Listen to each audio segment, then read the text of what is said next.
Omulamuzi wa kkooti osookerwako mu kibuga Kampala ya Buganda Road Sanula Nambozi yategeeza Omugagga Nabukeera Christine ne mutabani we Mawanda Vincent nga balina omusango gw'okwewozaako ogwawaabwe omusuubuzi mu kibuga Kampala John Kabanda.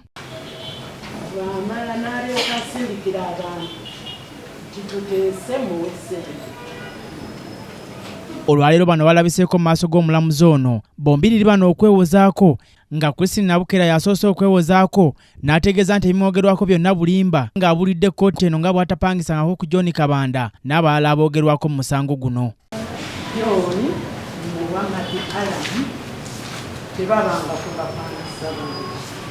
Era kubonga kikuliko n'omu yali ansasulusiza bikunjuma.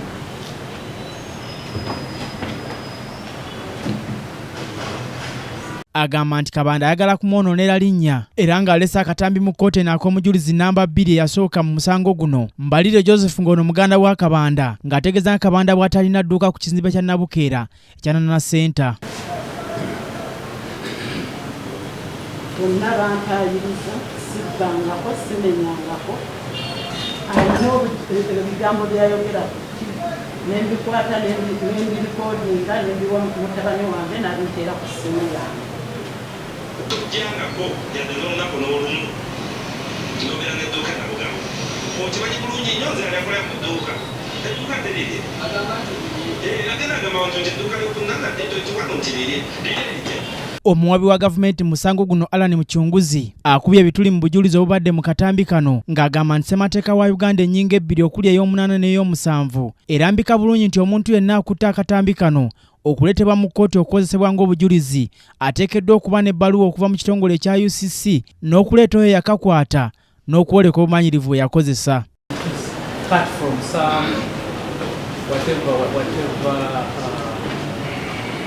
Program was that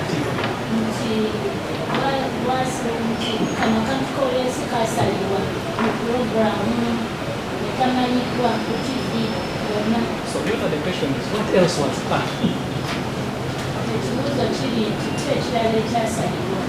What is the authenticity of this data message which is cut? Ono ayongeddeko nti akatambi kano tekooleka buwanvu bwe kaaliko era tekooleka na mukutu gw'amawulire gwe kaaliko oba TV n'olwekyo n'asaba omulamuzi ono gw'oba obujulizi buno nga munnamateeka Omugagga Nabukeera Christine Makadusman Kabega awakanyizza ensonga eno.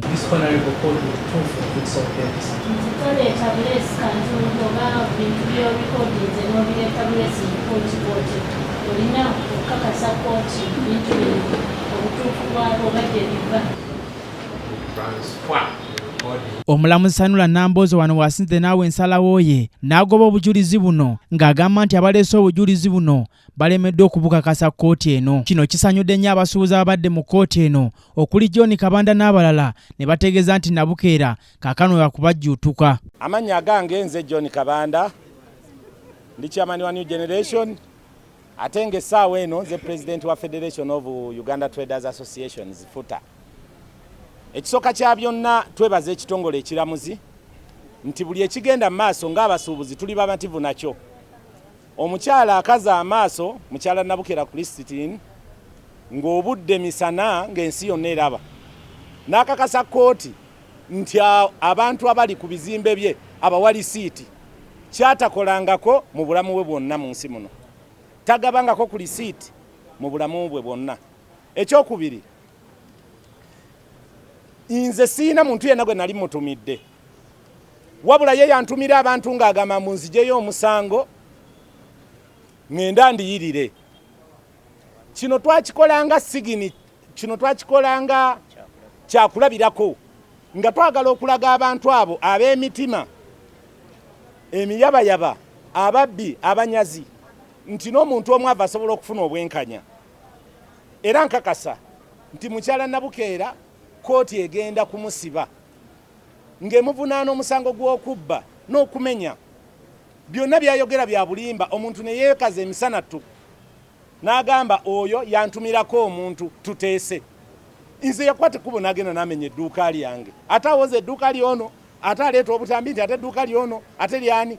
Ffe kye twagala kwe kuleeta obujulizi siri citizen yeewandiikidde alete tenancy agreement gye yawa omuntu oyo naye amuleete eyalina nnyini dduuka agende ne mu gavumenti agiwe layisinsi nga nze we nazireeta kwe mbadde nsasulira gavumenti. Ali nalyonoona ntya ye mugagga yekka ali e Uganda wano. Abasajja n'abakazi mu ggwanga wano bagagga nnyo. Era bonna njogera nabo. Mukyala Nabukeera ekituufu kiri nti yamenye edduuka lyange n'ebintu n'abibba ng'alowooza nti omuntu gw'azannyiddeko ali bw'atyo. Kumbe twagala okukola essomo okulaga n'abagagga bonna bagezaako okumenya amaduuka g'abantu nti bw'onookwata ku dduuka ly'omuntu yenna tugenda kutwala mu mbuga z'amateeka ate tukakasa nti kkooti ejja kubeera mabega waffe kuba tujja kuba tuleesa amazima n'obwenkanya. So applications zonna zazze nazo tuzze tuziwangula. Twakamuwangula applications 4 bukyanga ateekamu buli kyagezaako okusaba tukimuwangula ate mu mazima n'obwenkanya.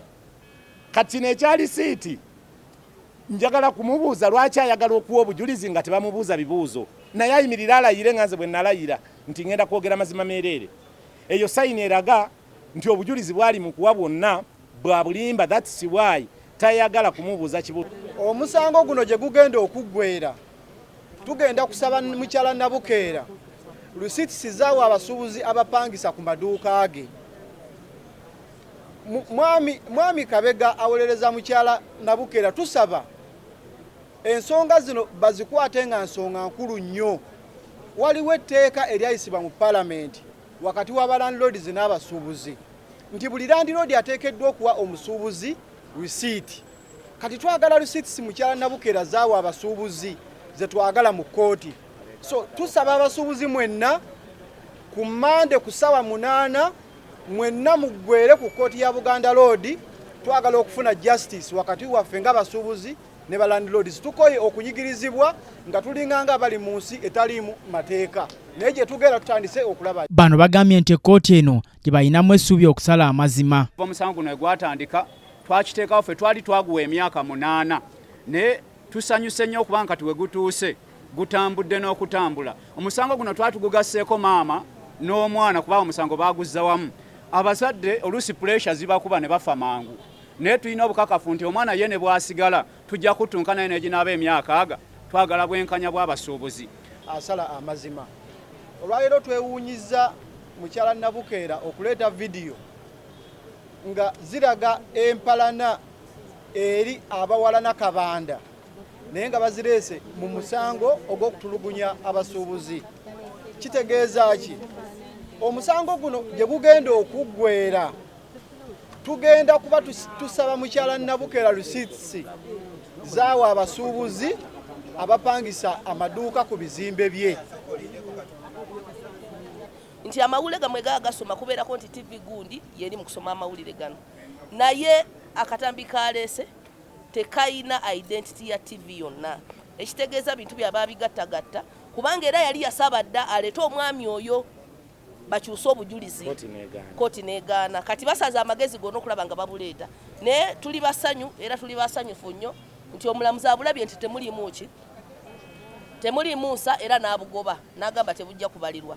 N'ekyokulala ffe tuli bagumu nti eno kkooti w'obanga mu nsi muno mukyaliyo omuntu akyalumirirwa eggwanga eno kkooti egenda tuwa amazima. Era tuli bagumu nti w'obanga ekkooti ekyasobola okusala justice okufuna amazima n'obwenkanya tugenda bufuna. Tuli bagumu nti ekkooti w'obanga akyaliwo omuntu alina amazima mu nsi muno.